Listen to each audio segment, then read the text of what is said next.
We will go through, I know some of you, if you were here in the opening session, you were tired of hearing my voice, and I do apologize for that. But this is one, as I touched on there, where we're going to go through kind of the basics of what is a sector partnership, really do a deep dive into the topics that we would love to include when we call it a sector partnership. What does that look like? And then at the end, we'd love to have more time for discussion, questions, kind of pick y'all's brains for what, if you've been involved in your region sector partnership, to hear some of your successes and your challenges. If you're new to this work, hopefully maybe have some questions of what you should expect. And so as we go through this, feel free to stop me. We are recording, so that's what I'm going to do. I know for a lot of you people, I know you're familiar faces. This is not new information to you. We'll tell our local workforce partners for this conference in general. So we really designed this to be more of a resource for probably your partners, even more so than yourself. I think the business services track is a deep dive for you and your staff, but this is a chance where we're trying to help you really engage and inform your partners on what it is that we do as a workforce system. I know that's some of the challenges we faced as the WorkSource Georgia network in general. A lot of people do not understand what WIOA is, how it should function, and so then when you throw a term like sector partnerships, I think it seems intuitive. I think when you just think at it from the surface, from the name, you can make an assumption of what it may be, but when you get into the details of what that looks like in actual implementation, it's a much different story. So I wanted to spend this time, the next few days, for the 3 tracks to try to explain to our partners, this is what we're here to do, what we can do. And so a lot of this probably will be not new news or will probably be repetitive for some of our LWDA staff, but hang in there with us. Hopefully this will be material that you can use when you go back to help educate and inform other partners, and hopefully it can be material that actually helps you with your work. So we'll start with the very basics. When we talk about what are sector partnerships, as I said in the opening session, so it is mandated by law. So WIOA defines the term in this way. So workforce collaborative convened by or acting in partnership with a local board. So that is essential. By law, this is not something that just the partners can do and the board not be at the table. It is essential for you to be in compliance with the law, to be in compliance with what you have to put in your regional plan. The local board has to be engaged. It doesn't mean they have to be the convener. It does not mean that they have to be the one doing all the work or even driving the work, but the local board does have to be at the table, involved with it, and making sure that anything that is being done with the sector partnership is tied back into the overall mission of WIOA and is pushing forward this vision of a unified workforce system that WIOA envisions, that organizes key stakeholders in an industry cluster. So that's going to be employers, employer associations, industry groups in your region, bringing them around the table around a single working group into working groups that focus on the shared goals and human resources needs of the industry cluster. So an important piece there is a sector partnership serves an industry. So it is one for one. So if you decide as a region you're going to do healthcare, manufacturing, and logistics, you are establishing 3 sector partnerships. Sector partnership is per sector, and we'll get to sector strategies in a minute. So right now we will. So a lot of times when the law first came out, these terms were kind of used interchangeably, and they're like, well, is it the same thing? Yes and no. So sector strategies are going to be the strategies and goals that you develop within a sector partnership.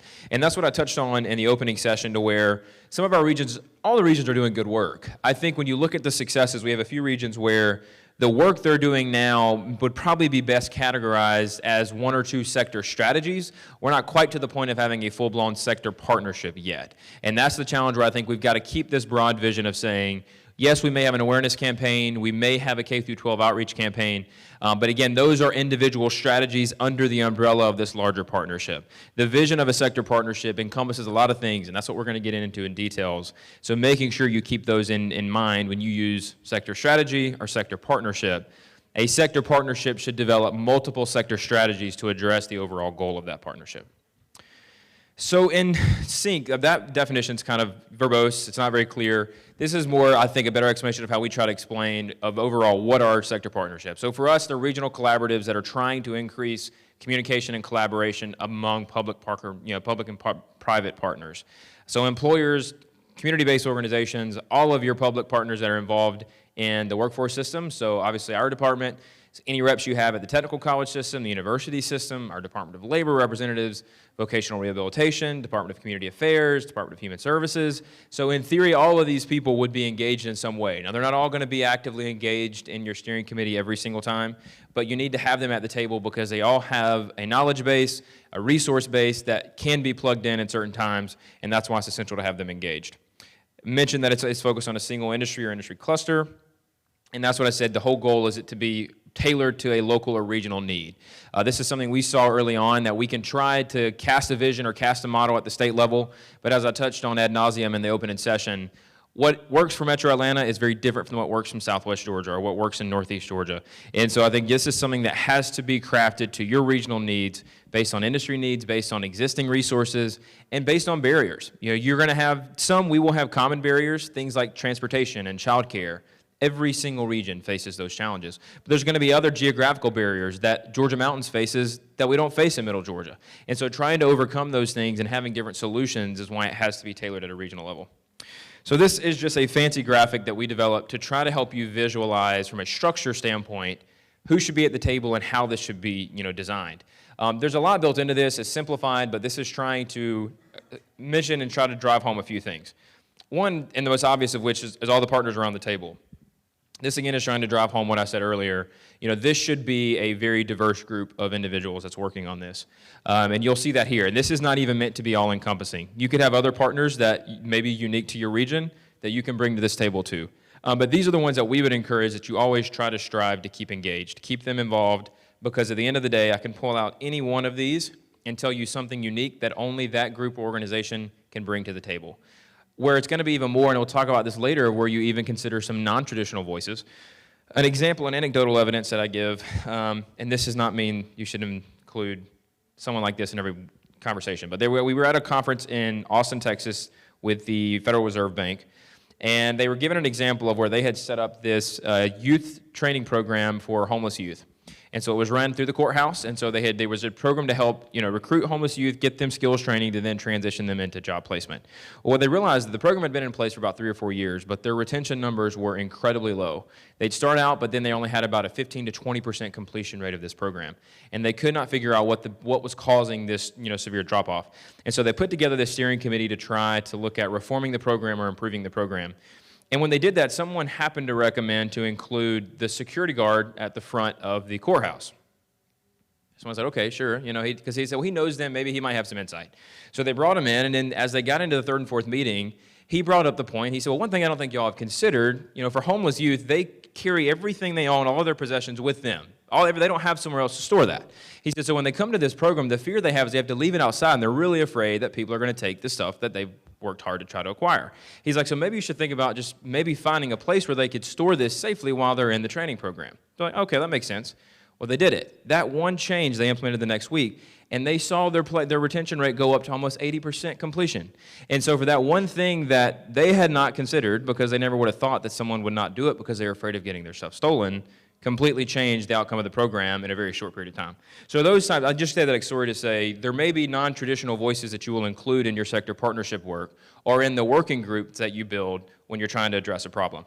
So say that to say the other piece is so that convener is the organization that is overseeing kind of owning the work. You're going to have a lot of organizations that will own pieces of this work, but you have to have one organization. It may be the local board, it may be a regional commission, it may be a local chamber, but someone who says, we see the value in this work. We want to make sure it works. We're going to have dedicated staff here that we're going to pay for out of the grant. They'll be housed here. We'll answer them on a daily basis. They serve the whole collaborative, but we'll be the one that carries this flag. That is your convener organization. And it is essential that that organization is clearly defined and it knows who owns this. It doesn't mean they're responsible for all the work, and we'll get to that in a minute, because this work is much bigger than just one organization. But you do need to have someone that is that flag kind of standard bearer. With that then, but even though you have a convener, the next piece are the working groups. As you already saw with what I said when we were doing the opening remarks, there is a lot that is involved in setting up a truly built-out sector partnership. You can have 4 or 5 sector strategies that are just focused on K through 12 engagement and trying to look at things of reforming your CTAE program or looking at ways of building out awareness for your teachers and counselors. All those efforts take a great deal of work to coordinate. And so it's not something you can't take on 35 projects as one collaborative and try to own that. And so that's why the development of these working groups, when you start off with, say, a handful of priorities, develop working groups where you have a working group leader, you assign your partners that are around this table and say, this one's K through 12, so we're going to get our K through 12 folks, we're going to get a few of our industry folks, and we're going to get our CBOs in, and they're going to work together on figuring out how do we get homeless youth involved. That's an example of why you'd want a working group to help make that bite-sized piece more attainable. But the key is you're going to have numerous working groups to do this, and that's where that convener organization and whoever that full-time staff They've got to be able to keep track of what those individual working groups are doing. Because in reality, those working groups are going to be composed of people that have full-time jobs doing other things. So they're not going to have times on things like minutes and scheduling a meeting and finding a meeting place and scheduling lunch. And that's why it's essential to have dedicated staff at that convening organization to help coordinate the overall work of that working group. I see fanning. If somebody wants to turn that thing that is getting warmer quickly, I don't want people passing out on me. I think it's on 74 now. If we want to notch it down to like 72, Ben, and we'll keep going if we need to. So that's the essential part of that, of breaking this work in. And you've got to work that initial steering committee, and this is what I drove home earlier. You need to have that initial steering committee who helps set the priorities of what those working groups are going to be. They don't just need to form willy-nilly of when something comes up. You need to have a strategy. These are going to be the 4 or 5 priority areas we start with. These working groups are dedicated to it. That needs to be driven by your steering committee. And then as your steering committee meets less often, but periodically, you would update them on what the working groups are doing. Theoretically, this work should be done in the working group structure, because a steering committee with 15, 20 people, there's a joke, the guy we used to work with in the university system that said anytime a meeting gets too large that you can't feed everybody with 2 pizzas, you're not going to get anything done. And that's about true. And when you have meetings of that size, it's really more of an information, this is what we've been doing, let me update you, go on our way. The work is going to be done in these 5 to 10 to 15 size working groups to where the work's really moving forward. And then the last piece that I don't want to forget is that big orange circle in the middle. And it's the most important, but it can be the most challenging piece of this. For a sector partnership to truly be a sector partnership, it has to be employer-led, not just employer-engaged, not just employer-affiliated. It needs to be employer-led. And that is hard because employers are not going to have a lot of time to give you. You're not going to find an employer that says, oh, I can give you 10 hours a week. I can give you 15 hours a week. At best, you're going to get 15, 20 minutes a week from them. But the key is you need to just make sure that from the beginning they feel like they're engaged. And whether or not they're even the ones that are generating all the ideas, they need to feel like they've been at the table and helped do that. Because the reality is an employer sometimes can tell you what they need. Sometimes I think we'll have that conversation in a minute. We've got to help them find out exactly what they need. But they don't know your system well enough to know how to fix your system.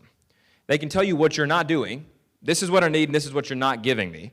But in reality, they don't understand the workforce system or the education system well enough because that's not what they do. And so you can't expect them to come and say, you need to do X, Y, and Z and everything's fixed. But they do need to be engaged from the beginning so that as you develop and you delineate what X, Y, and Z is, they feel like they've been in part of that process. Because if they feel like they've come in on the back end and you're just informing them, even if it was what the product would have been otherwise, they're still not going to be bought in.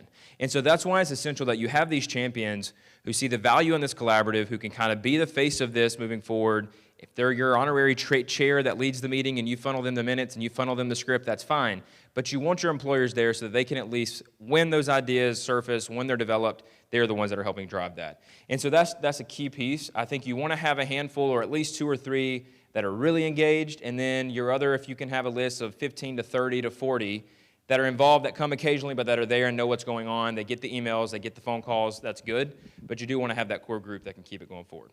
And that's a challenge. I think anyone that's led this work can tell you keeping them actively engaged is tough because they're busy folks. They have a job that's worried about a bottom line, especially when you're working in something with manufacturing.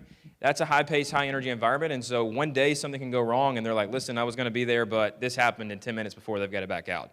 So you got to be willing to pivot on that. I won't go back through this because I just did this in the opening session, but just a timeline that we'll have, you can have if you want to look to see how this is all developed from the state level and how it brings us to today of where we are right now. Again, just showing you the industries that were selected for regions by region for the first round. These are round 1, and the applications for round 2, we're already seeing regions that are proposing to expand. So a lot of these that started with 1 are looking to add an additional 1 or 2, and that's good. That was the whole goal. We said instead of trying to take on 3 to 5 to begin with and doing 3 or 5 poorly, let's learn the process, work out the kinks, figure out where the struggles are, and then once we've got 1 that we feel like we're doing okay, at least halfway good, then we'll try to go into the other ones. But let's not try to jump in over our heads. And that was one of the lessons we learned early on. I talked earlier how originally we were going to do this county by county. We started with Cobb County, and they had a fantastic product, but they tried to start with 5 industries and quickly said we should have started with 1. And so we learned that lesson with them of how even though they had a lot of resources, a lot of partners engaged, trying to manage 5 industries at one time was a nightmare. So why do we need sector partnerships? This is the question. We can talk about what it is and what it does in structure, but I wanted to spend a few minutes talking about what's the purpose, because a lot of people will say that. They'll know skill shortage, but what does it mean? So a few of these sides, so we talk about the silver tsunami. This is something we've been talking about since I've been involved in the workforce system for 7 years now, of this oncoming mass retirement of baby boomers. We know it's here now. We're in the middle of this, and we know it's going to continue for the generational trend up until about 2030, maybe 2032, depending on where you read. And so you see stats like this where we know between now and then, every day, roughly 10,000 baby boomers are going to enter retirement age. Some days it's as high as 13,000. And so we know that that is a large portion of our workforce, that we are now on the cusp of having a tremendous shift in trends in terms of what percentage of the workforce they make up. And that's what you see on this slide here. So this slide is showing you from a generational, I know it's kind of hard to see probably from the back, but if I can get this to work, you can't see it. Anyway, so what you're seeing here are the lines that show the percentage of our workforce by generation. So that dark gold line at the top is the baby boomer generation. And so you're seeing it's been close between 60 and 70% in terms of millions, 60 or 70 million individuals in America that are part of the workforce, that are part of the baby boomer generation. And you're seeing we're now getting to a place as we begin to see this arc come down, and you're seeing millennials and Gen Xers that are going to make up a larger portion of it. And this is just the beginning. So when you extend this 10 more years, you're going to see a stark decline from the baby boomer generation and a continued rise in these two lines and the beginning of this one. So you're going to begin to see the change in demographic trends. And so we know the workforce, as we have known it the last 10, 20, 30 years, is going to be dramatically different in the next 15, 20, 25 years. And so sector partnerships help us develop a system that can be more responsive to that changing workforce as it continues to change. We also know, it's no surprise to anyone in this room, we have extremely high job demands right now.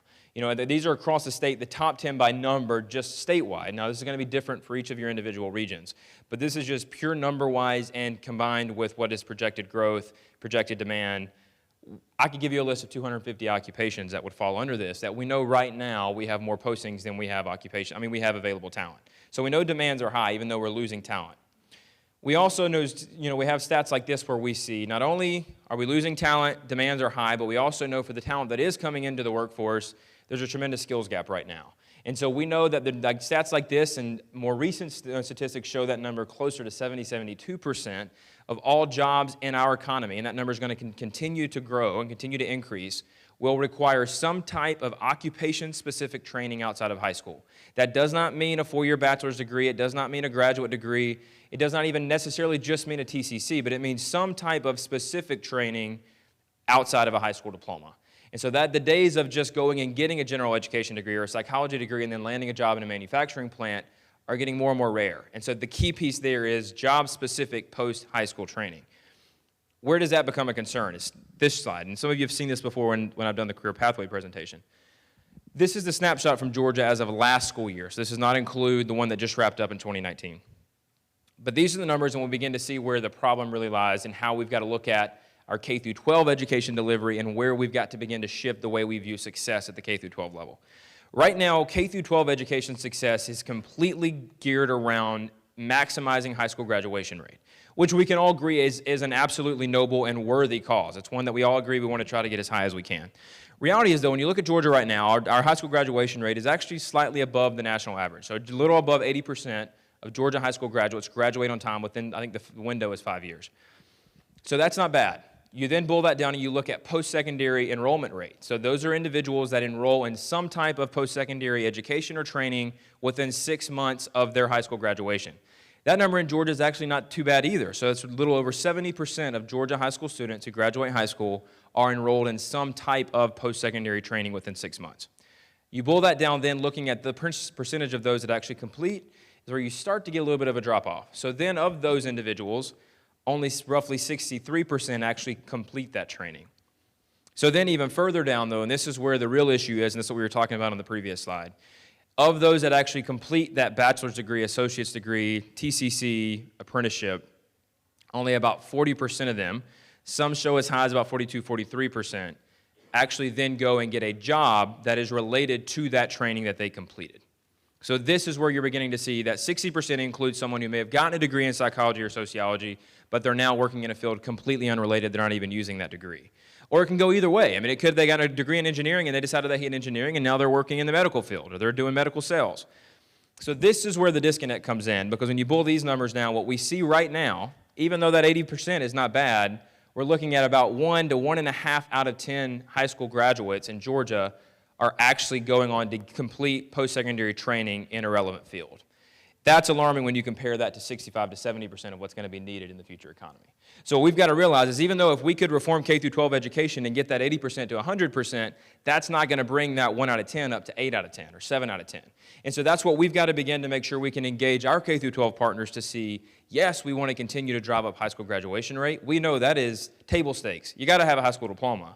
But we need to make sure in obtaining that high school diploma, how do we also begin to prepare them for a career track so that then sets them up to go on to get the training they need for a stable career? Because that's how we get that 1 out of 10 number up. On top of all this, all these what seem to be insurmountable statistics, we still face one where the skill needs continue to change. We know there's a skills gap and we're not aligning them with that, but we see stats like this where we know we are in a very rapidly changing economy.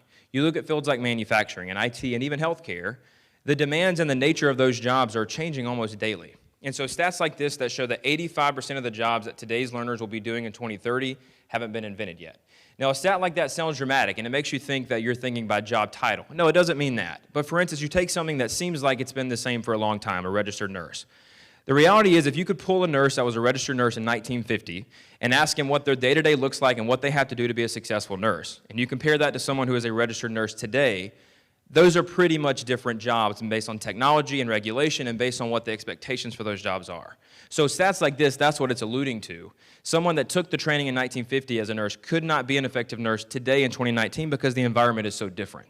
And if you think it's that dramatic in healthcare, look at something like IT. Or you take my granddad who worked in a manufacturing plant and a textile plant in Griffin and put him in Kia, he'd be lost.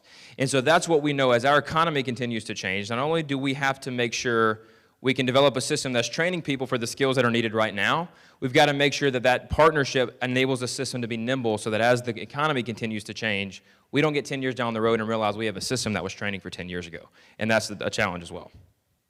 On top of all this, we also have changing industry dynamics. So these two slides show a few things. I will say, I'll preface this with, as the fields that worked in manufacturing know this to be true. This is where Georgia, these are national trends, and so these are from the U.S. Department of Labor and from BLS. But Georgia bucks the trend slightly on these, but the overall is still even true in Georgia. So what you're seeing here, when you look at agriculture and manufacturing for a long time, were by far, in terms of sheer numbers, the largest producers of jobs in the U.S. What we're seeing on that slide on the other side, so you're seeing the blue and green lines are the percentage in millions, or percentage overall of jobs that are in those fields, and we have seen a steady decline in both agriculture and manufacturing over the last few decades. And you're seeing a rise in other jobs, service-oriented jobs, IT, anything non-agriculture and manufacturing. What you see on the other side as well, now why that is deceiving, some people will take just that slide and say manufacturing is dying in the U.S. Manufacturing is in decline. That is not factual. Manufacturing is actually growing. And we actually, if you look at a productivity standpoint, that's what you see on the right, that green line is America's manufacturing productivity. We are producing more as a manufacturer than we ever have before. Now people think of the day in the South when the South was this manufacturing powerhouse, like there's no way. You know, there was a manufacturing plant on every corner. Well, the difference is advancements in technology have allowed us to produce a lot more with a lot fewer people. And so automation, robotics, electronics have actually pushed up where we are producing more but with fewer people than we ever have. And that's a trend that we know is going to continue. Now, we also preface that to say that does not mean that we should not be investing or pushing people toward jobs in manufacturing. Because any of you that work in a region where you know manufacturing is prominent knows that doesn't mean jobs in manufacturing are all going away.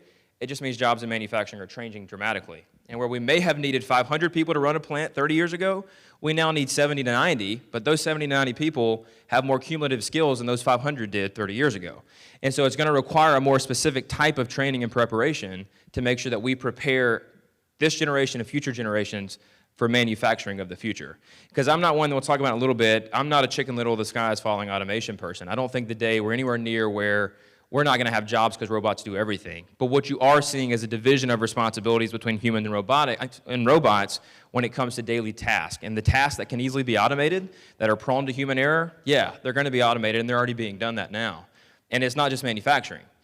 But what you're also seeing is there's always still going to be a human component that we've got to make sure we can train individuals for. And that's why sector partnerships are essential.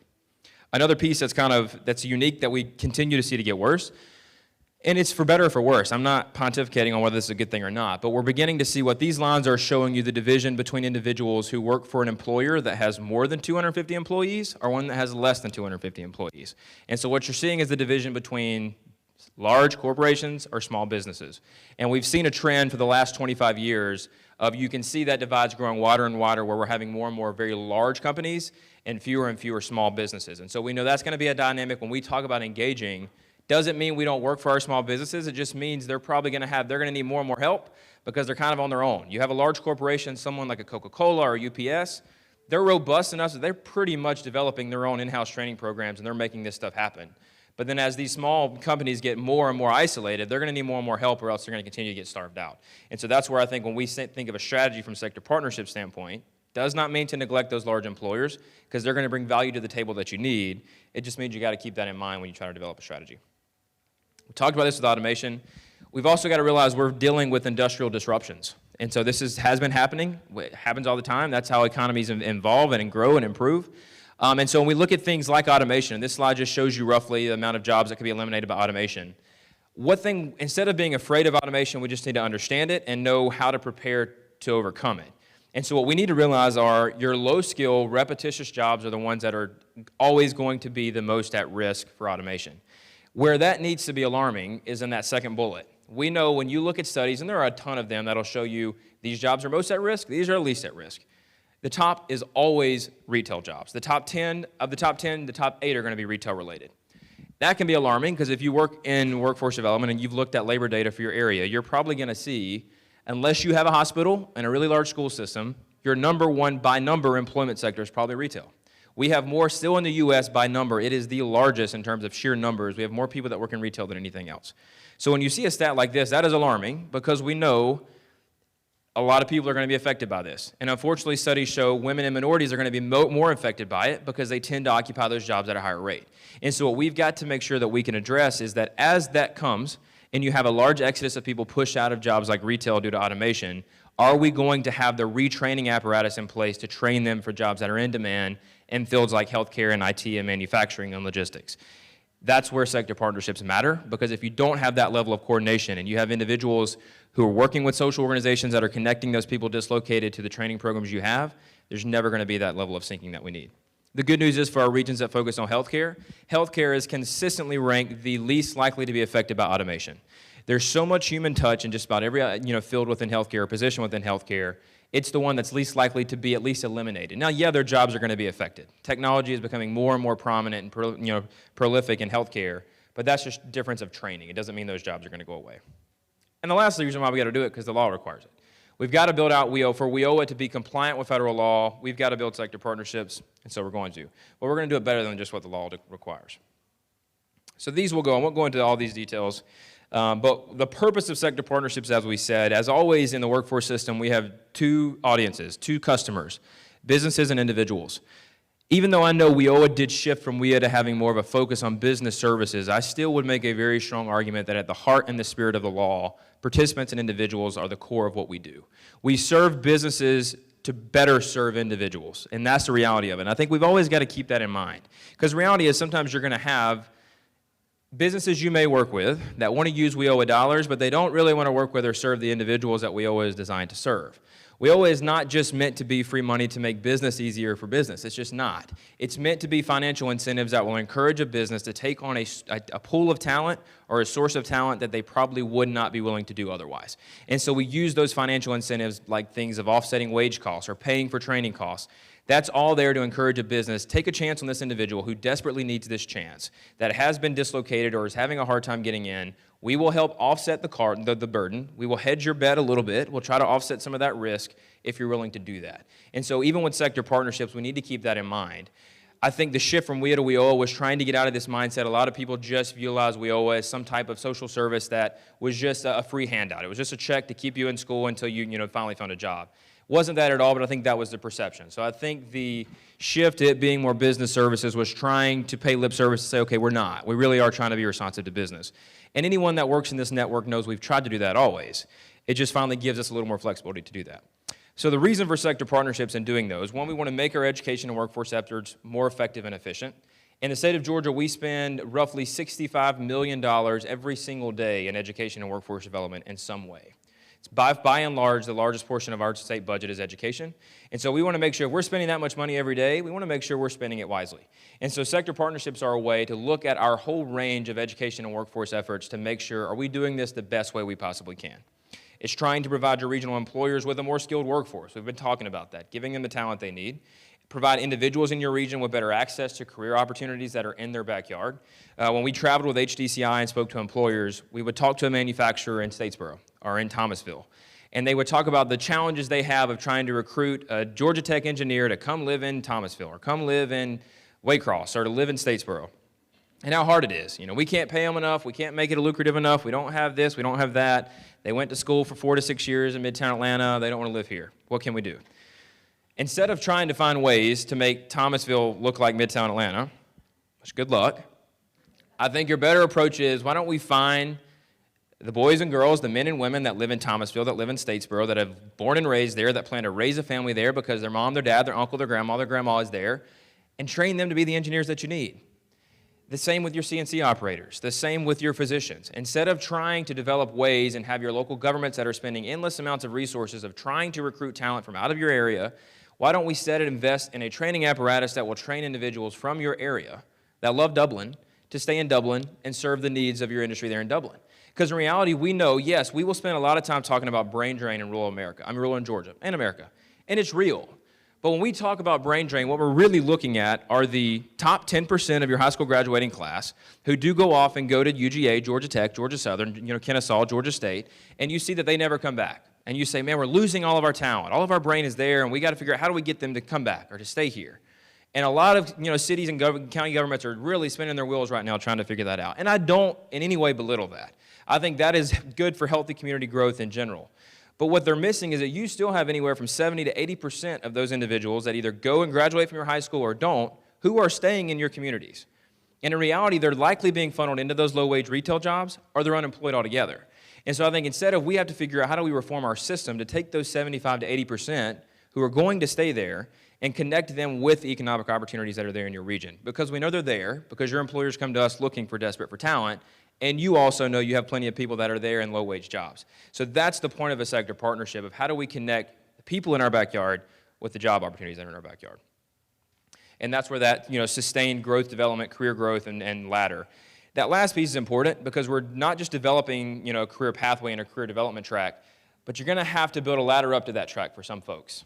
Some people are not, they can't even access the ladder to begin with. And that's when we talk about later with, target populations, of making sure we have the accommodations and the resources in place to make sure everyone can actually get to that pathway.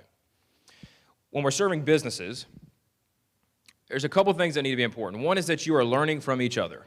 Even though I will stress over and over again that these need to be employer-led, as someone who's done this work, I'm not going to be the one to tell you your job is to just sit and do whatever your business partners tell you to do. Because like I said, in reality, they don't know. And it's not a fault of theirs. It's not what they do. They make things, they heal people, they drive things somewhere. That's what they get paid to do, and that's what they do well. Your job is to train and educate people. Your job is to help people get training and education. And so you've got to bring your knowledge set together to figure out what the best solution is. Reality is, too, even when it comes down to you asking what they need, we realize this with HDCI. Sometimes you go to an employer and say, well, what do you need in this position? And they're like, well, here's a job here's the job posting.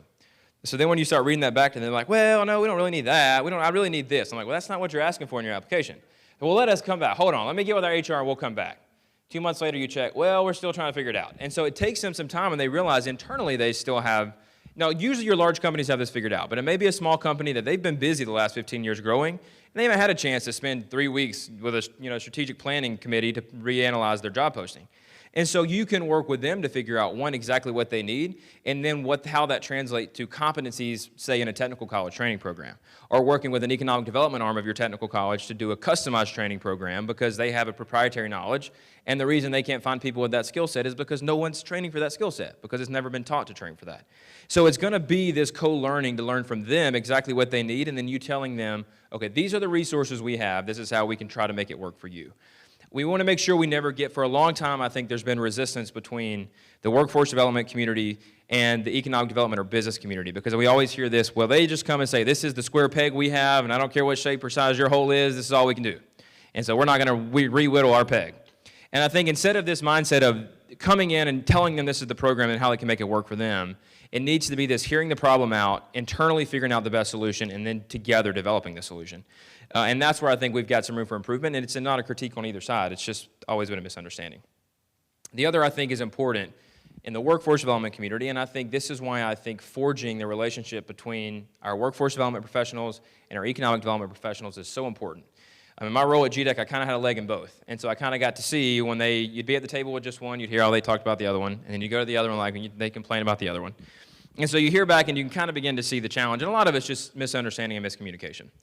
But what is important is economic development professionals and the relationships that they have spent time developing with employers, they're always going to be able to get a foot in the door and have a conversation with an employer that you're just never going to be able to have as a workforce development professional. They're going to be able to have a little more harsher conversations with employers than you can ever have. As a workforce development professional, if you walk into the room and the first thing you talk about are wages, the employer's ears go off. They don't want you preaching to them about wages. But the reality is sometimes we have to have conversations about wages.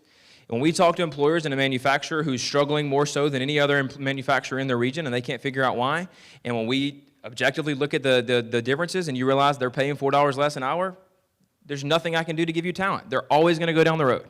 And so those conversations sometimes have to happen, and you're going to have access to that as someone who works with multiple employers. But you've got to find out which of your partners in your sector partnership can actually have that conversation in a way that you're not just going to piss that employer off and they're going to walk away. And that's important. The other is trying to convince employers to see the value in investing in their employees and seeing their workforce as an asset and not just an expense item on their balance sheet. This is something that I think is critical, and it seems cheesy and it seems hokey, but it's a mindset from an employability standpoint. Our large companies have gotten it. They've paid millions of dollars to Deloitte and KPMG to come in and talk to them about workforce as an asset. But even though I think no employer is going to tell you, oh, I don't care about my workers, they're just a burden. But the way they run their business, the way their priorities are set will tell you yes or no. If when they're upgrading a new line, if they think it's easier just to fire and restart over instead of retraining, that's usually a telltale sign that it's more of a burden than it is an asset. And so I think we have got to have these conversations to see how you invest in your employees from a professional development standpoint, from a culture standpoint, goes further for retention than anything we can do in terms of setting up a training program. And those are the types of mutual conversations you've got to have in a sector partnership. And that's where also the last one, and I stressed this in the opening session, but your biggest piece is going to be to be an evangelist to employers to see the opportunities in previously overlooked in populations. So individuals who may be transitioning out of incarceration, who are looking desperately for that second chance, but an employer is going to say, I don't want that risk. That's too much of a risk for me. I don't want somebody coming in here that's going to beat up one of my employees. And in reality, that person's never had a violent crime on their record. They had a drug crime 20 years ago, and they're trying desperately for a new start, but they cannot get in the door because someone's getting pushed out because of that. And we have got to be advocates for that and making that transition for veterans smoother and helping individuals with disabilities. That's what these sector partnerships have to be focused on too, and that's where it comes after the relationships there. Once an employer trusts you and you can say, listen, I know this is going to sound crazy, but I worked with an employer, we did a pilot program bringing in 2 of these individuals, and now they have 40. Let's just give it a shot. I'll help pay for it. Let's bring in 2, see if it works out. If they don't, we won't ever do it again. But those are the types of things that have to be part of a sector partnership because that's when you open up opportunities that didn't exist beforehand. And that's really what all this is about when it comes to serving individuals. It's trying to provide and create opportunities for individuals that just wouldn't have existed otherwise. And that's especially for those individuals in those strategic populations. And so it's also providing exposure to things they may have never considered before. Now this is going to your general population. These are students in your high schools. They may never have considered working for Kia in their backyard. And so your job is to try to create an awareness environment to where they understand what that looks like. Their mom and dad are probably not going to be the ones telling them to consider it unless they know somebody that works there. And so it's trying to help them be more open and aware of what's in their backyard and what's there. Simplifying the process of career development is so key. Today, because there are so many options, you think it'd be easier than ever, but it is so hard to kind of wade through the noise. Because every time you get on Facebook, you get on YouTube, you listen to the radio, there's some other third-party for-profit provider that's telling them if you pay us 60 grand, we'll change your life. And then 6 years later, they've paid 60 grand and they have 10 degrees and they're still working, making $12 an hour. My mom has 3 ladies that work for her that have MBAs that make $12 an hour and they've got $120,000 in student debt each. As someone who works in the workforce system, that is heartbreaking because I know I could have sent them somewhere where we would have paid for them. They may have paid $600 in fees and books, and they'd be making $65,000. And so that's the type of stuff we've got to fix because oftentimes it is those people that are most vulnerable, the ones who need it the most, that are most susceptible to those ploys. And the reality is when you don't have somebody that's held accountable in some way, they can do training and they get their money and they move on. Because they don't have, like with us and our providers, there's not this accountability to make sure there's wages and employment there. And so we need to show them we have opportunities to come in and help de-risk that process. You're a single mom raising 2 kids, working 2 jobs. Let us help you. I know you can never afford on your own to let one of those jobs go to training, but we can help because we'll pay for that training. We have supportive services we can offer to help you get there. Let us do it. It's going to be tough. It's going to be a lot of time commitment for 6 months or a year, but I promise you afterward, I have 3 employers and I know we'll hire you then. That's the type of what we're trying to create with the sector partnership. These are just more, I won't go into great detail here, but what must they do? We have to work together. I know we say that, and I said this, I used the same slide at that conference in 2017. But we've got to truly push ourselves to kind of go beyond the boundaries we've always had. And there are tensions here. I've worked now in all 12 of these regions, and I know every region's different. And there are regions where we get together and it works, and I walk away, and a month later I'm getting a phone call from the 3 different ones who are not calling each other. They're calling me because the other one's the problem, and they need to be fixed. And so it happens, and it's real. We get it. It happens with us at the state level. But I think this is only going to work if there's a mutual level of trust and comfort, and we don't feel like it's competition. We don't feel like one's fighting for to get the credit for it. That's the only way this is going to work. Otherwise, it's not going to work. And I think a big piece of that is myth busting, and especially in the public workforce system. More people know what they think WIOA can't do than what it actually can. And sometimes I think that's even our own local workforce areas. I think sometimes we think WIOA can't do things that it actually can because we have created those own boundaries in our mind over time because it just seems difficult. And because there are these boundaries of the law that we're really afraid to get too close to, so we just decide not to. And we get it. We're in the same way. We get audited the same way you guys get from us, we get from the feds. But I think we've got to be willing, and the law and the feds preach to us that they're willing for that, for us to push that flexibility. We need to be willing to do something the way we may not have ever done it before. And we may have to figure it out. You may have to come to us, and we may have to go to the feds and say, well, can we do this? And then we can. And a perfect example of that is something that just happened. They're not here now, but Janice West is one of our directors. And she was asking because one of their technical colleges is one of the few technical colleges that they have dorms on campus. And so while traditionally WIOA has not been one where we can't really offer housing assistance because there's already public housing assistance.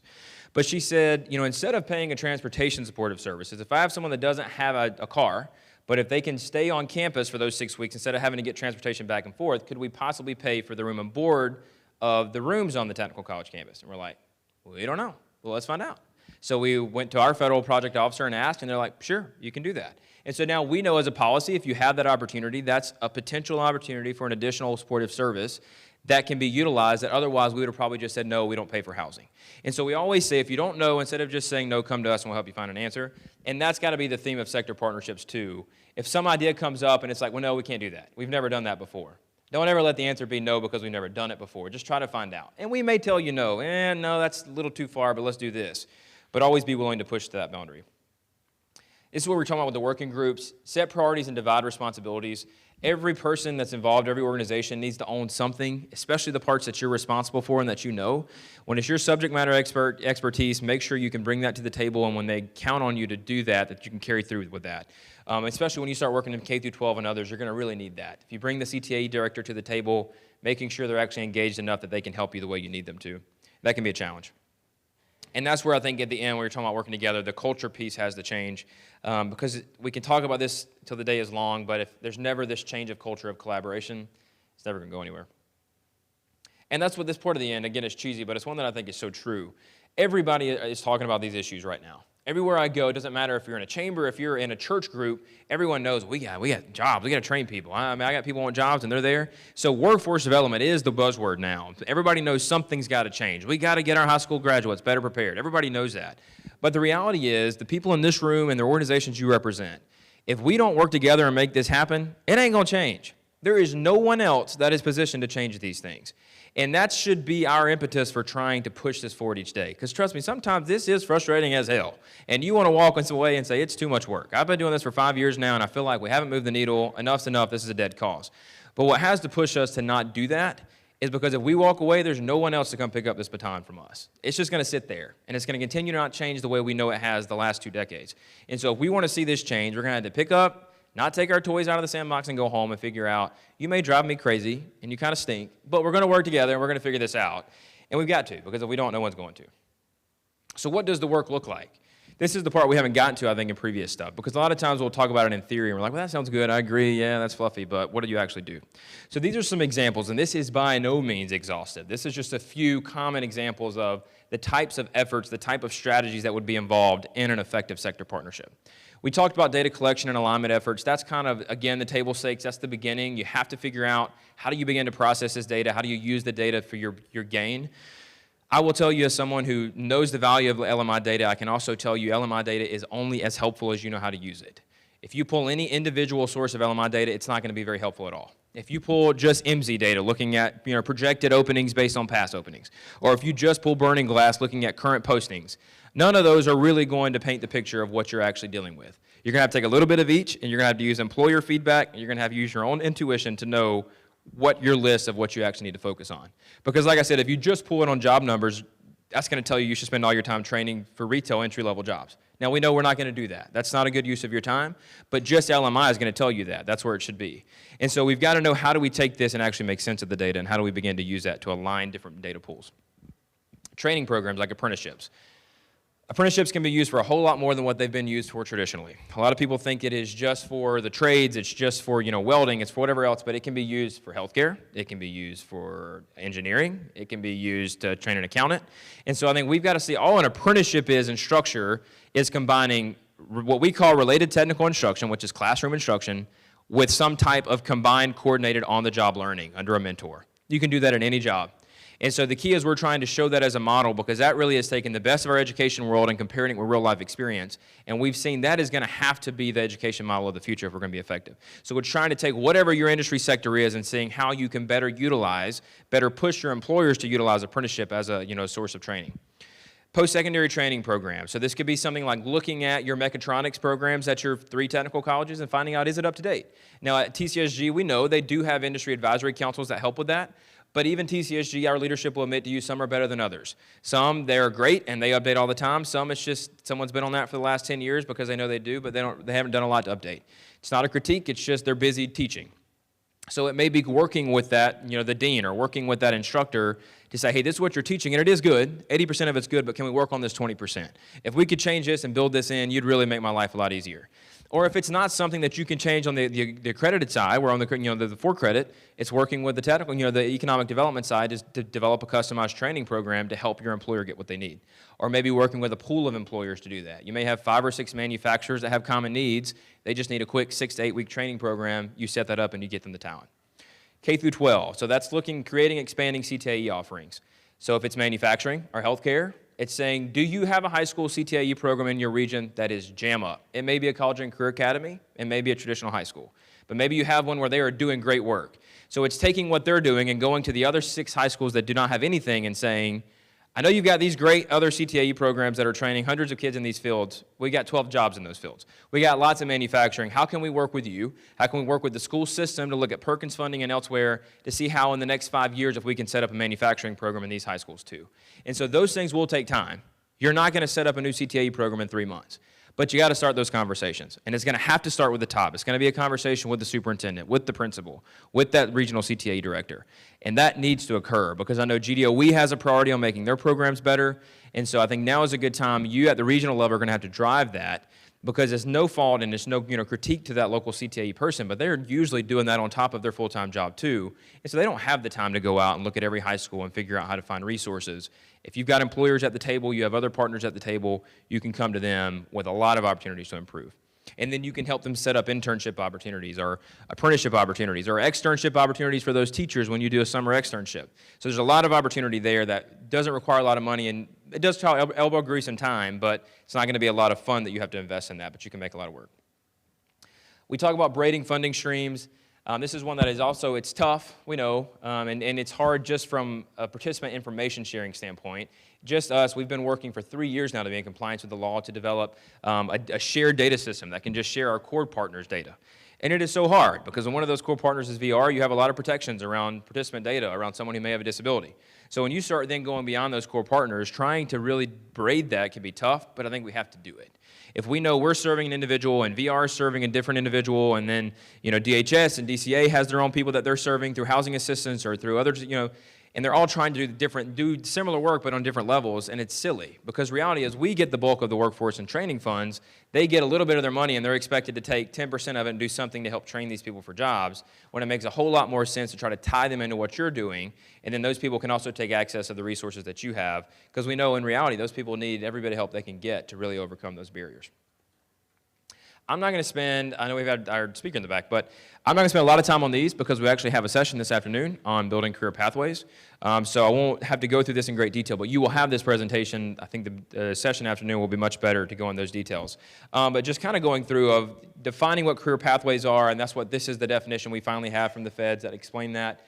But in gist, we know career pathways, when we look at that K through 12 piece, it goes beyond even just K through 12. When we talk about a career pathway, it's really from beginning to end of life cycle career development of how do we set up this sequential process of career attainment, of professional development that allows through things like stackable credentials to give someone a very clear path. If I'm 7 years old, if I'm in 7th grade, if I'm 27, and at this point I decide I want to be an industrial engineer, or I want to be a CNC operator, or I want to be a registered nurse, what does that path look like?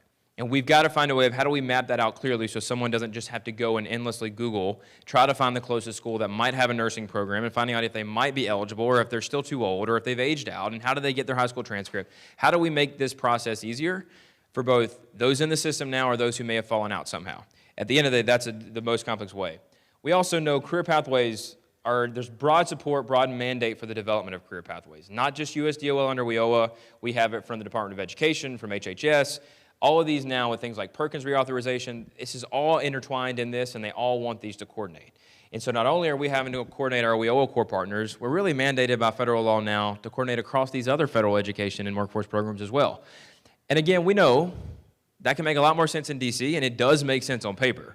Don't get me wrong, and I think it should happen. But we know implementation is a different story. And at the end of the day, we know any broad idea really is only successful as its implementation, and that's what we are tasked with every day. And so we want to do this because it is the right thing to do, but figuring out how to do it is a different story.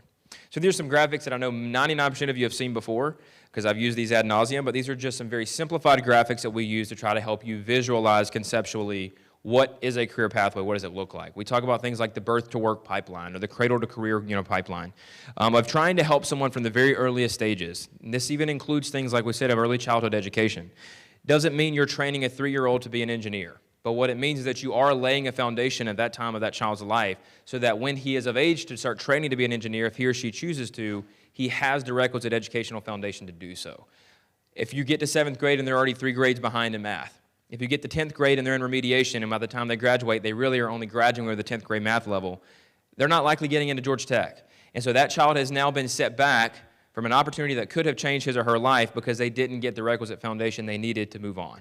And so we now know things like we've seen where they've shown that a child's brain develops more in those first 3 years than it does the next 30 combined. So if you're in a part of the state where you don't have access to a lot of quality rated education centers, you are automatically now behind the rest of the students who may have had that in the other parts of the state. And so how do we build out career pathways as part of our sector partnerships to make things like providing more, trying to incentivize more quality rated early education centers? That's tough. Those are private providers, and it's hard. It's hard for them to stay in business and to pay enough to get certified training. These are tough things, but these are important things. These are the conversations we need to be having. We get distracted by other issues that we think are important. But as a state, these are the issues that affect our lives every day, and we are the ones that have to drive that and hold our elected officials accountable to say, these are the things we need to worry about because these are the things that are holding our kids back. Other graphics that show that. I like this graphic, not better, but I think it does a better job of showing, this one you might think there's sections. Okay, we worry about childhood education, then we move on to K through 12, but this shows it's constantly sequential. Once you start a stage, that stage never stops. Once you lay that education foundation, you continue to develop that education foundation the rest of that child's life on into adulthood through adult learning. The same happens from exposure. You don't just expose them in elementary school and expect them to, now they're going to know to do everything. That exposure has to continue for the rest of their education career. And so this chart just shows how that progresses. And these are some graphics along the way to give you some ideas of what that might look like at each stage.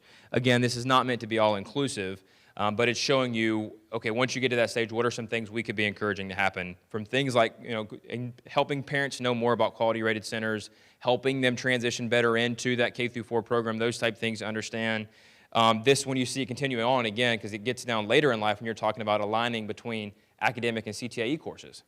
If you've ever tried to engage with K through 12, sometimes those programs are in different wings of a school. CTIE are those career tech courses. They go over there. But it makes no sense why, if you're taking a health occupations class, why that shouldn't in any way be coordinated with your 10th grade biology class. Because what you're learning in one absolutely directly translates to the other. But those teachers are not mandated to coordinate, and to be honest, it's almost impossible for them to, because oftentimes they're in a trailer in the back of the building. And so trying to encourage more collaboration there so that that student understands what that geometry or that Algebra 1 that they're learning in 10th and 11th grade, how that relates to them wanting to be an engineer down the road. Exposure of helping them understand of what opportunities are out there. We're not trying to drive anyone down a path they're not made for or a path that they're not a good fit for. But we are trying to help every student understand what paths are out there. If you ask any random 5th grader or 8th grader or even 10th grader, odds are they can maybe name 5 careers to you that they think are good. And those are going to be either the jobs their parents are in if they like them or the jobs they've seen on TV. And that's about it. And so if you want to know why every 5th grader wants to be an astronaut or a firefighter or a paleontologist, it's because that's all they've ever learned about. And that's the only thing they've ever been told is cool. And so we've got to do a better job of exposing students to the lots of career cool opportunities that are out there. And that's where the exposure piece comes in. Exploration, so once you expose them and they get excited, let them begin to touch and feel it. You know, this is 7th grade, it may be having a speaker come in that they wouldn't have traditionally considered. Not knocking on paleontologists, I think they do cool work, but instead of having them come in, maybe having someone from Kia come in to speak, or having a local nurse come in to speak, so that they can begin to see that. And then once they get into high school and get of age, it's a workplace tour, or it's a job shadowing one day a week, or doing a summer internship, so that they can realize, okay, I watch TV and think I want to be an attorney, but then when I see what an attorney does on a day-to-day basis, I don't want to be an attorney. And so I'd much rather them figure that out in 10th grade than 3rd year of law school. Once they have explored and they're like, I do like this is good stuff, help them start to build experience. And this is where internships and apprenticeships and co-ops, whatever you want to call it, this is where this comes in, youth apprenticeships, to begin to let them build experience in that. Because we hear the whole dynamic of you want to apply for your first job and they say, well, you need 5 years experience. Well, how do I get 5 years experience if you won't hire me? Well, if you have started this process in 9th, 10th, 11th grade of working part-time or doing an apprenticeship or internship, theoretically, you could finish an associate's degree program and you can apply and say, I do have 5 years of experience. Because when I started in 9th grade, I did this. In 10th grade, I worked here. And so helping people build that relevant experience so that they have it, so by the time they finish expanding their knowledge through college or an apprenticeship or training, they're ready for getting to the point of hopefully being employed. So this one, that process works if you could hit stop, develop this pipeline, and then push kids back in it. But as we know, we're going to have to build this midstream. We're in the air, we're going to have to build this plane mid-flight. And we know you also have students that have already dropped out, or students that graduated 5, 6, 10, 11 years ago that now would love another opportunity. So this graphic does a better job of showing you how we build integrated pipelines to take those adult learners too and to make sure we funnel them into the pathway we create as well. So you may start on that process in 7th grade, you may start on it 7 years out of high school, but either way, we develop a pathway that regardless of where you come in, we can still show you a vision of how you can complete that. We see those success stories of someone that's graduating with their first college degree at 60 years old. And if you want to do that, then by God, you should be able to. And so let's set up a system where they can. So these ones, I'm not going to go through these complete questions. These are just some ones we ask, how do these fit into the overall WEOS system and what we're mandated to do? How they benefit it. We've talked about that. I think these are intuitive, but I know we get those questions a lot. Some just core components of it. This is what I'm sure they'll be discussed in the other breakouts, so I won't go into these, but these are just showing from having industry at the partner at the table, making sure it's informed by business, making sure there's multiple ways to enter and exit. If someone gets on a path in 7th grade and realize they don't want that path anymore at 10th, how do they transition over to another one? Innovation and content delivery, we look at things and the success of something like a college and career academy. And I think they are so successful because they're completely changing the way that we show students of what a high school experience should be. And I love college and career academies, and I think they're fantastic. But I think in reality, they're only a Band-Aid to our problem because we got to get to a part where that is the type of delivery of our content in every high school in Georgia. We're a long way from that. And they are tremendously successful for the 5, 10, 15, 20% of high school students who self-select to go off campus to that college and career academy. But what about the 60, 70, 80% of students who never leave that campus and stay in the traditional high school setting? They're not being exposed to that type of innovative programming at all. So we've got to get to a place where we're providing more college and career academy type instruction, type programming in our everyday high schools. And then the last piece that we talk about is so important is that integrated support services, making sure that every student has access to this. Let's not just design a system that some student with a disability is always going to be left out of. That someone who's low income, who's having to work a part-time job to make ends meet for the family, that they're going to miss out on that experiential learning piece because they've got to work at McDonald's. They can't go and work unpaid at this internship at an attorney's office. And so as a result, they're going to miss out going to law school because they had to work to help their family survive. And that's what we got to figure out. How do we develop a system that helps that individual who may be the best attorney there ever was, but just some wall kept them from getting to law school or kept them from getting the grades they needed to get into law school. We got to develop a system that helps that person. Resources, and then this is the last, and I'm going to go to questions. So these are just a few resources that are a no-brainer that we want to make sure you plug in because they're free to you and easy for you to promote, and they're fantastic resources. Hope Career Grant, an extension of the Hope Grant that helps pay full tuition in these 17 program areas. They've just added, we just got the list last week, where they've now added about 70 more programs. So we're up to 481 certificate or diploma programs that are now included under the Hope Career Grant. Just got approved by OPB last week. And those will be announced and pushed out soon. It's not new program areas, they're just new programs under each of these existing 17 program areas. For whatever reason, there were different programs at schools that had not been included, and so we have now petitioned OPB and gotten those added, so this is a no-brainer resource. U-Science, TCSG and GDOE struck a partnership about 3 years ago where we now pay where every high school student in the state of Georgia in a public high school has access to U-Science. It is not a mandated, resource for them to utilize. So every counselor has this, but it doesn't mean they're all using it. So it's very possible you may have high schools in your region that could be using this free resource, but they don't even know about it or aren't using it. So definitely should be part of your sector partnership to make sure they're aware of it and that you can work with them to help set up a system to utilize it.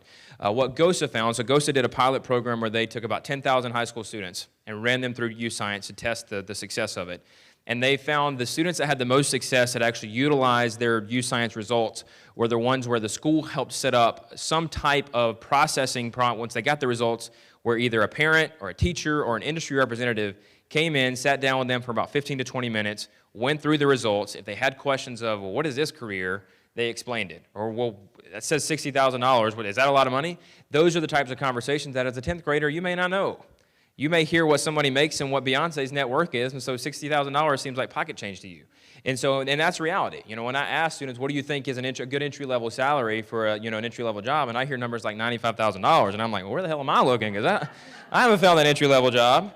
But that's reality. When you've never had to live on your own and understand, you may, one, think that number's unrealistic, or you may also think that $28,000 goes a lot further than it really does. And so those are the realistic conversations we need to have.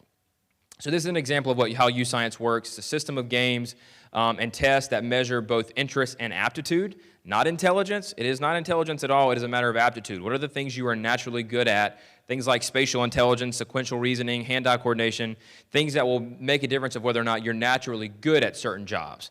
I may think that I would be the best engineer in the world, but I don't have the natural aptitude that it takes to go and be the best engineer in the world. So I can lie to myself, and teachers may have been nice to me to say, oh, you'd be great. But the reality is I'd be terrible. And so I think sometimes we need to have those conversations because everybody's good at something. We just got to help people find what that is.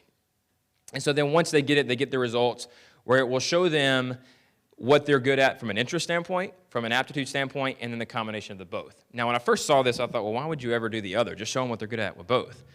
But it's important also to look at that because you may have things that you actually have a very high aptitude for, but because you've never known about it, it wasn't even on your interest scale at all. So even when you combine the two, it's still not up there. So it shows you opportunities where you may be a perfect fit from an aptitude standpoint, but you just didn't even know what this was. And that's a great opportunity when you're doing, if you have a healthcare sector partnership, you may have a lot of male students in your high schools that have a perfect aptitude for healthcare, but they thought those are women's jobs.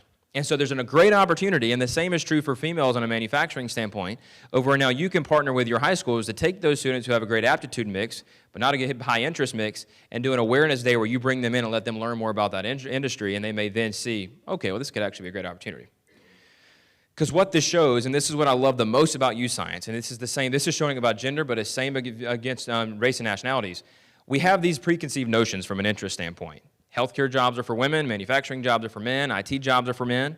And so when you look at it from an aptitude standpoint, there are no differences. You can be, regardless of your gender or race, you're just as fit for any career as anyone else is. And so what this can help you do is begin to break down some of those, those stereotypes that may be holding you back from a, talent pool standpoint to realize, I know you thought this, or you may think you're not good at this because you've never seen anyone that looks like you in this field, but the reality is you could be a fantastic engineer. You may be a female, you may be a minority female, but you could be a fantastic software developer. And so those are the types of conversations we want to have. I think this may have died. No, it's there. And these are just how you can be involved. I won't go through these because I'm out of time, but I want to leave the last 10 minutes where we're at for questions. It's just kind of showing you how you can be involved. I think you know these. This is kind of preachy, so I won't go there. So questions you have off of any of this, comments, thoughts. We've got 10 minutes left, so shoot. Put me on the spot. Good question. So the question was, use science, do school systems use that, or who uses it? Counselors and school systems are the ones that were sent the access code you need to utilize as part of the paid portion for the state. A lot of them probably got it in an email. They had no idea what it was, and so it didn't even pay any attention to it. So we've had a lot of counties where they have to go to their counselors like, I remember hearing something about that. Let me figure it out. They call DOE, and they get it, and then they use it. So it's not a mandated resource. DOE did not want to do a state mandate. It's there. So any schools that elect, any systems that elect to use it, there it is, they can choose to use it however much they want to or choose not to. At this point, DOE is not mandating it. So that's where I think sector partnerships are key. Some regions are doing it well. Like Paulding County, they do exactly what I described earlier, where they take those students that have a high aptitude and low interest. They do a career awareness day where they bring about 200 of their ninth graders in, and they divide them up based on their interests. And they have healthcare employers, manufacturer employers, IT employers, and they do like a one-day boot camp in those industries to show, you didn't think you would like this, let me show you how you could. And so it's hit or miss. It just depends on what the school knows and where they see value. There's a lot more that don't than there are that do. And so that's why I think it's essential that our sector partnerships can help raise awareness of that and drive that piece. Great question. Well, I mean, they're the ones that were sent the code for it. Anyone can utilize it. You just have to get the code so that the students can go in and put in that like promo code so that they get the access to the paid version for the state of Georgia. Again, that was sent to the counselors. I've always been told, I mean, DOE has said the counselors who have access to that. So I think if you're going through a school, you'd probably have to reach, I don't know if it's like a unique code for every school. I don't know. I've done that, but I've always been told the counselors are who you need to go through. Okay, so I guess the key is, I'm not familiar with that system, so I don't even know how to direct people in that way. But I would assume the counselor is, so that's why I hope at least they can point you back in that direction. Because I know I've even had CTA teachers asking me this, and I've had a principal be like, "Well, does my school have that?" I'm like, "Well, they're supposed to." So, So I mean, I guess that should be the way to go. If the head counselor doesn't, then we can figure it out. But you might have better guidance on that. So thank you for that input.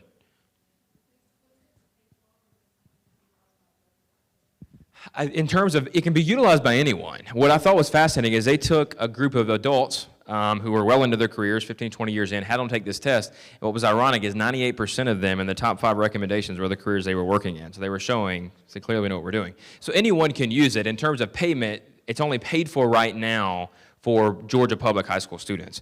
You can pay, I think it's like $29 to buy on your own, I think is what the licensing cost is. But you can go to the UScience website, and I believe you can create your own account. Anybody can if they want to pay for it. Can you? Okay, perfect.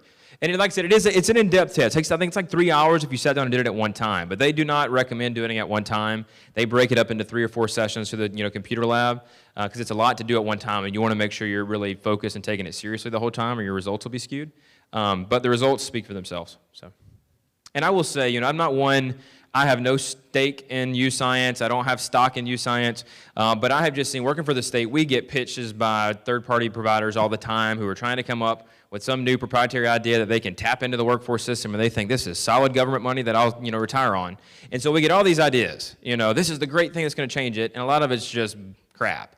UScience is good. And this was a guy who, he did well, and he had a successful business before, and he was ready to retire, and he realized he had spent all this money sending his son and daughter to college, and neither one of them are working in the fields that he had paid for. And he's like, something's a disconnect here. So I want to spend, instead of retiring in the Golden Isles, I want to develop a system that can help students actually be on the right track from the beginning. And so he spent about 7 years and about $9 million before he came to us. And so he came to us with a fully built out program, and we just worked with him to help customize it to Georgia. So it really is a great program. It's much better than anything we could have ever developed in-house as a state. That's exactly right. And they've even tied it into TCSG and USG related data. So if you want to be a registered nurse, they're going to show you the USG and TCSG programs closest to you where you can enroll in those. And so we're constantly working to even refine that more. It ties in local labor market data. So it shows you this is what you're good at. This is the number of job postings in your state and region. These are the average entry level salary for that position. And so it really helps a student make an informed decision to where I would have thought I was good at this, but there's only 5 of these jobs and they only make X, but there's 1,500 of these jobs every year, and they make $10,000 more. Maybe I should look at this. And the funniest story, they told one story where, and I'll make this quick, but there was this guy where he had the student take the test, and they went through and they found out, he thought he wanted to be a physician. He wanted to be a surgeon, a brain surgeon. He took the test. That's not what came up as his top suggestion, but it showed his skills the best. He was great at entrepreneurship. He was great at empathy, but he was not the best under really stressful environments. So they were trying to figure out, I guess that stress environment is what pushed him out of the surgeon piece. But the one that it said he was his #1 pick was to be a mortician. He's like, the hell, I want to do with dead people. Long story short, the more he looked into it and realized, when he looked at the skills and put it all together, now this is 4 years down the road, and he is now a very successful entrepreneur where he owns a very successful funeral home and is doing great. And so he had never considered that, but realized he had a skill set and he had a knowledge base that when put together, the empathy helped him with individuals who are grieving. His precision, his idea, the fascination with the body and wanting to use that from a precision standpoint made sense when you're embalming someone after they're dead, but you're not as stressed because you cut the wrong way when they're dead, they don't say ouch, and they don't sue you afterwards. So it worked. Other questions? And I will say one thing is a challenge with this, and I always wanted to try to be cautious in this because while I'm always going to tell you we want to develop the best programs we can from a career pathway standpoint that will connect students that are right fit for the industries in your area with those industries. But we also know the reality is you are going to have students that are going to do things outside of those top 5 industries, that are going to do things outside of your region. And I don't think we ever want to build a system, too, where those students who may have ambitions that take them elsewhere, that we handicap them either.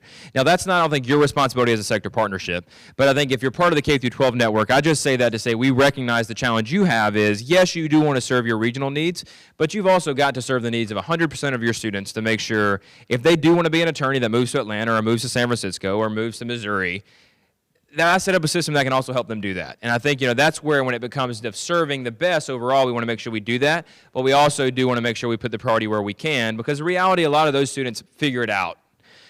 It's the students who get stuck that aren't getting the help they need, and that's what drives us in a sector partnership. So I appreciate that, and I think, and that's where I apply, because college and career academies are doing, we talk about starting with one industry, and they're trying to do, 10, 15, 20, and so I do applaud them with that. And I know that's the challenge of any regional CTIE director.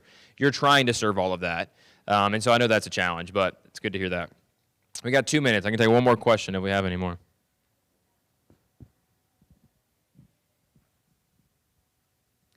If not, I will just say I appreciate y'all's patience and being an attentive audience. I know this was a lot. I hope this was helpful. I know it was still repetitive for some of you guys. We will make this available. I saw you taking pictures. We'll post the presentations as soon as we can. Once we get the video streams, we'll put those up. So if you had a partner that wasn't here and you want to share it, I will not be rewatching this with me on camera, but please feel free to share it. But if there's ever anything we need, if you're in this, I applaud y'all for the work you're doing. I know this gets frustrating. I know it gets overwhelming. Please stay in there. Let us help you any way we can. If you ever have new folks that come on board and you want, feel free to use this. You're welcome to use any of this. And if you have additional information that we can give you, let us know. We're here to help. So thank you all. We appreciate it.